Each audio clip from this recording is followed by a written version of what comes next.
pohon baobab yang berasal dari Afrika, itu ada di sebelah kiri. Nah, pohon baobab itu pohon yang bisa hidup tanpa adanya air karena fungsi batangnya menyimpan atau menampung air dalam batang tanamannya. Nah, pohon itu keunikannya ada di bentuk buahnya. Bentuk buahnya itu seperti tikus mati yang digantung di atas pohon. Itu buahnya yang bergelantungan. Mana? Nah, itu buahnya bisa dikonsumsi, rasanya itu dia sangat asam dan mengandung vitamin C yang sangat tinggi. Tikus. Iya, kayak tikus lagi digantung pakai tali. Iya kan, Mi? Nah, ini di depannya di sebelah kanan juga ada akses pintu masuk. Ini namanya pintu masuk 3. Patokannya di depannya ada Rumah Sakit Siloam dan Mall Lipo Plaza Kebun Raya Bogor. Jadi kalau masuk dari sini dia parkir kendaraan roda 4-nya itu di area belakang restoran yang tadi. Nah, ini juga di sebelah kirinya ada bangunan rumah kaca nih yang warna putih. Ini adalah geria anggreknya. Di sini tempat pembibitan dan budidaya tanaman anggrek. Nah, ini juga dibuka untuk umum, jadi kalau mau melihat-lihat, berfoto ataupun membeli koleksi tanaman anggreknya bisa masuk ke area dalam ini.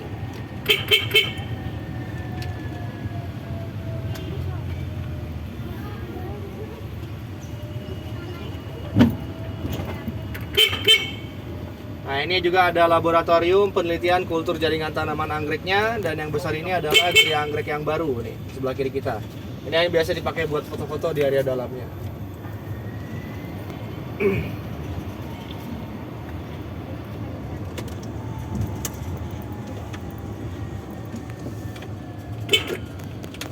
Nah, di area sebelah kanan juga ini ada koleksinya pohon jeruk. Ini salah satunya ada buah jeruk hutan yang berasal dari negara Kolombia.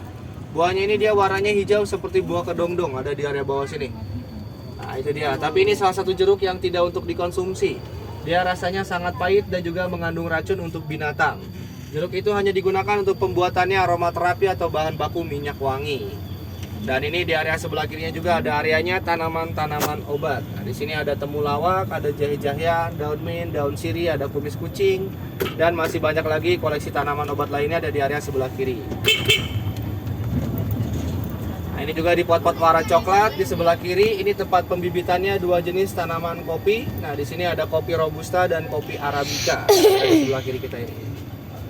Di sebelah kanan juga ini ada Taman Bapak Sujana Kasan. Taman ini dibangun untuk mengenang jasanya Bapak Sujana Kasan. Bapak Sujana Kasan ini adalah orang pertama yang berasal dari negara Indonesia, menjabat di Kebun Raya Bogor ini selama 10 tahun sebagai direktur utamanya setelah merdeka.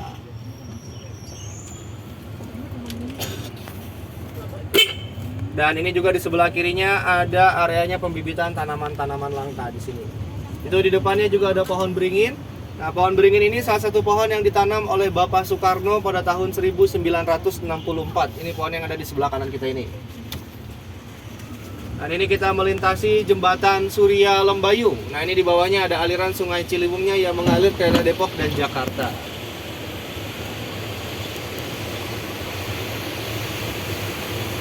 Guys, kita lewatin rumputan deh. Di depannya ada koleksinya pohon meranti, ada di sebelah kanan. Pohon meranti itu kayunya yang digunakan untuk pembuatannya furnitur atau mebel, ada di sebelah kanan kita ini.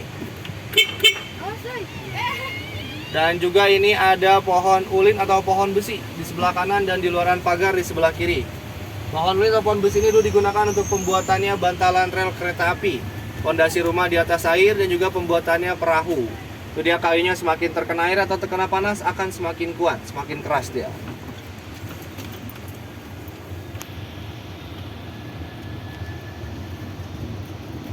Dan ini di depannya ada pohon jodohnya.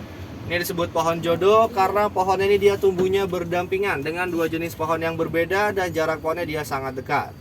Di sebelah kiri adalah pohon meranti tembaga, di sebelah kanannya adalah pohon beringin putih. Pohon ini ditanam pada tahun 1866, usianya 158 tahun. Nah, mitosnya katanya kalau berfoto di sini dengan pasangannya mereka akan berjodoh.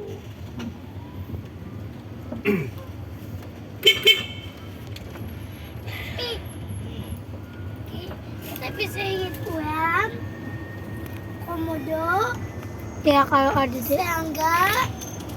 serangga itu sama ikan. Nah, ini di sebelah kanan juga ada namanya Komplek Makom Keramat. Ini makomnya Ratu Galuh, istri keduanya dari Prabu Siliwangi.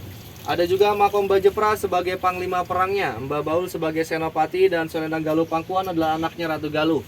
Jadi makom ini sudah ada lebih dulu sebelum ada kebun raya dan istana Bogor. Itu kurang lebihnya ditemukan pada abad ke-15-an makomnya itu. Dan di sebelah kiri itu di ujung sana ada jembatan gantung merah atau disebut juga dengan jembatan putus cinta. Nah, itu yang memiliki mitos katanya kalau pacaran lewat jembatan itu sesudahnya akan putus.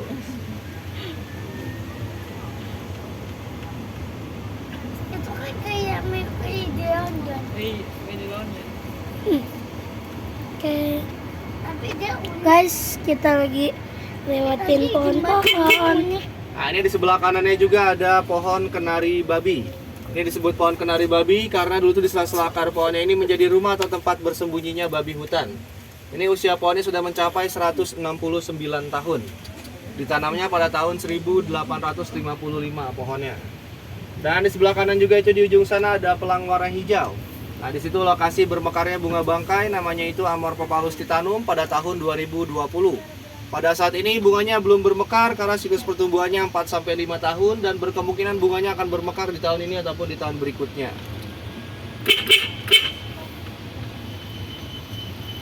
Oke guys, kita lagi belok. Nah, ini juga di sebelah kiri ada koleksinya tanaman sagu yang ini. Tanaman sagu ini berasal dari daerah Maluku, bahan baku untuk pembuatannya makanan papeda. Dan di sebelahnya juga ada kelapa sawit. Kelapa sawit di sini sebagai sejarah karena perkebunan kelapa sawit pertama di Indonesia dulu di sini di Kebun Raya Bogor.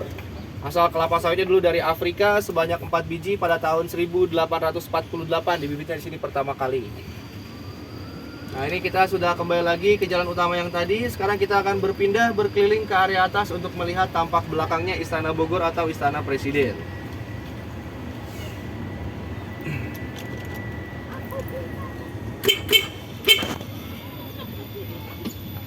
Oke guys, kita mau ke jalan yang atas.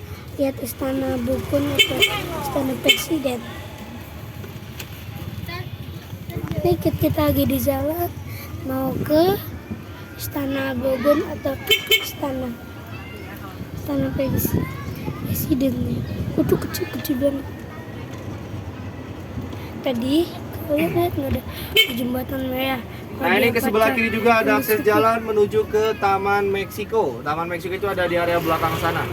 Nah, Taman Meksiko itu kelompoknya tanaman-tanaman kaktus. Jadi disebut Taman Meksiko juga karena beberapa jenis tanamannya berasal dari daerah Meksiko. Nah, sedangkan yang ini adalah area pandanis atau keluarga tanaman pandan. Ini yang besar-besar ini tanaman pandannya yang biasa ditemukan di pinggiran pantai. Itu daun pandannya digunakan untuk pembuatannya anyaman tikar, dompet, tas, dan topi. Daun pandannya keras, berduri, dan tidak memiliki wangi.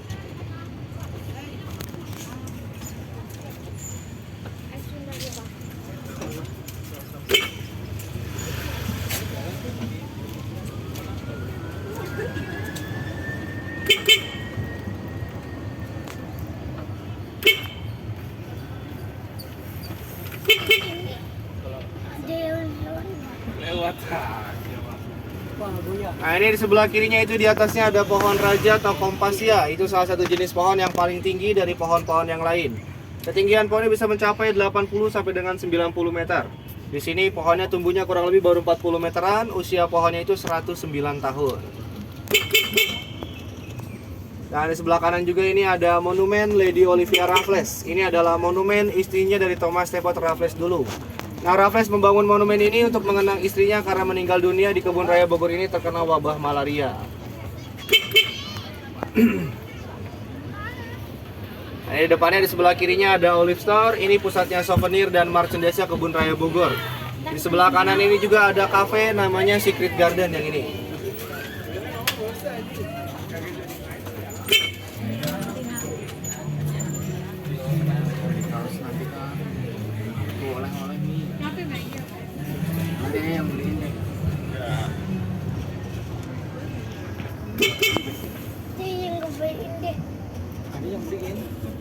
Punya uangnya enggak? Ya udah kalau enggak. Nah, ini di sebelah kirinya ada Laboratorium Treup. Ini laboratorium tertua se-Indonesia. Dari zaman Belanda hingga sekarang masih digunakan atau masih beroperasi. Ini pertama kali digunakannya oleh Dr. Melchior dan Profesor Teisman untuk meneliti obat malaria yang ditemukan berasal dari tanaman kina dulu di sini. Dan ke sebelah kiri juga ini ada akses jalan menuju ke Museum Zoologi ada di belakang. Itu isinya hewan-hewan langka yang diawetkan dalam keadaan utuh dan juga memiliki kerangka fosil ikan paus biru. Itu ada di belakang sana. Ini juga di sebelah kirinya ada bangunan tua peninggalan Belanda. Didirikannya pada tahun 1884. Ini sekarang dimonumenkan sebagai bangunan bersejarah namanya Wisma Nusa Indah. Nah, ini juga ada tanaman rotan di sebelah kanan yang menjalar ini. Nah, rotan ini yang digunakan untuk pembuatannya nyaman kursi, meja itu menggunakan tanaman rotan seperti yang ada di sebelah kanan kita ini.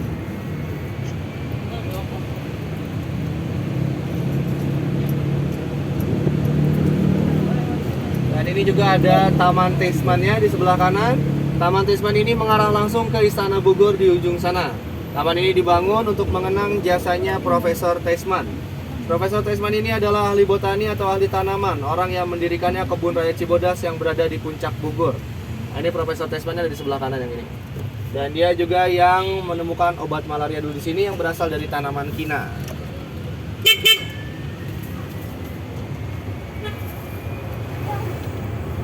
Nah, di area depan kita memasuki area taman bambu. Ini berbagai macam jenis tanaman bambu ada di depan kita ini. Yang pertama ini ada bambu kuning atau bambu tropis. Bambu kuning ini bambu yang digunakan senjata pada zaman penjajahan, yaitu bambu runcing. Ini bambunya yang ada di sebelah kanan, yang kuning-kuning ini. Oh ini. Dan juga ini yang kecil-kecil, bambunya berasal dari negara Cina. Ini makanannya panda. Iya itu Pak. Nah, ini juga ada bambu apus atau bambu tali, disebut juga bambu rumput.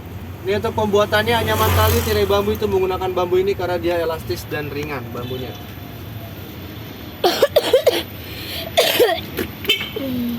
Di sebelah kanannya ini ada bambu ulung atau bambu hitam. Ini bahan baku untuk pembuatannya alat musik angklung, pakainya bambu yang hitam ini. Yang di belakangnya itu juga ada bambu petung atau bambu gombong. Itu yang rebungnya paling enak dikonsumsi atau dibuat olahan makanan. Rebung atau tunas bambu. Dan di sebelah kiri juga ini ada salah satu cabang kantor BRIN. BRIN ini adalah Badan Riset dan Inovasi Nasional. Nah, BRIN ini bertugas untuk meneliti atau mengelola tanaman-tanaman yang ada di Kebun Raya Bogor ini. Dan di depannya itu ada tampak belakangnya Istana Bogor atau Istana Presiden yang memiliki luas 28 hektar. Jadi akses jalan ini hanya bisa dilewati oleh pejalan kaki ataupun pengguna sepeda. Nah, kalau jalan kaki dari sini sekitar 200 meteran tembusnya ke tempat pembelian tiket bus yang tadi di depan. Nah, ada makam Belanda juga di sebelah kiri kita. Ini ada 42 orang. Rata-rata meninggalnya karena terkena wabah malaria dulu. Dan makam Belanda itu dibedakan dari batu nisannya, semakin tinggi atau semakin besar batu nisannya, semakin tinggi tahtanya atau jabatannya pada saat dia hidup di sini. Nah, ini juga ada bambu raksasa atau giant bambu di sebelah kanan kita ini. Ini bambunya berasal dari negara Myanmar. Diameter lingkarannya mencapai 25 cm, ketinggian bambunya mencapai 30 meteran. Ini bambu yang digunakan untuk pembuatannya rumah adat atau rumah panggung, konstruksi jembatan, dan juga mainan meriam bambu. Dan yang ini ada bambu untuk bungkusnya nasi lemang, pakainya bambu yang ini. Karena dia dinding bambunya tipis dan jarak luasnya panjang-panjang, jadi mudah matang ke nasi lemangnya kalau dibakar di dalam bambu itu. Ya, baik semuanya, perjalanan kita sudah berakhir. Terima kasih sudah berkeliling menggunakan shuttle bus. Selamat menikmati liburannya di Kebun Raya Bogor. Kurang lebihnya dari saya mohon maaf. Sekian dari saya. Wassalamualaikum warahmatullahi wabarakatuh. Ya, jangan lupa diperiksa kembali barang bawaannya, jangan sampai ada yang tertinggal.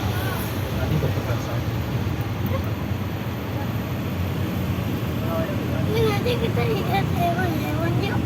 Iya. Nanti kita lihat banyak. Iya. Ada hewan-hewan nggak sih Om? Hewan-hewan di sini nggak ada, paling di Museum Zoologi aja. Itu pun hanya yang diawetkan, tidak hidup. Sebelah kanan sini nah, sejalannya. Itu ada kerangka ikan fosil paus biru juga di dalam sini. Kita ke situ yuk. Iya nanti. Nanti deh, ayo udah sampai.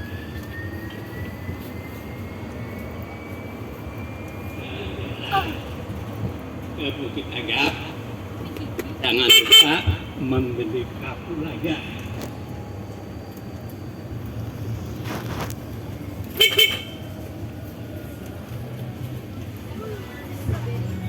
Tadi cerita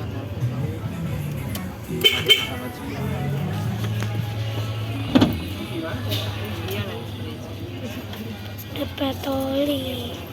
Tinggi patroli. Ini di situ ada om. Di gereja. Oke, terima kasih banyak semuanya. Silakan hati-hati turun ya. Yuk turun.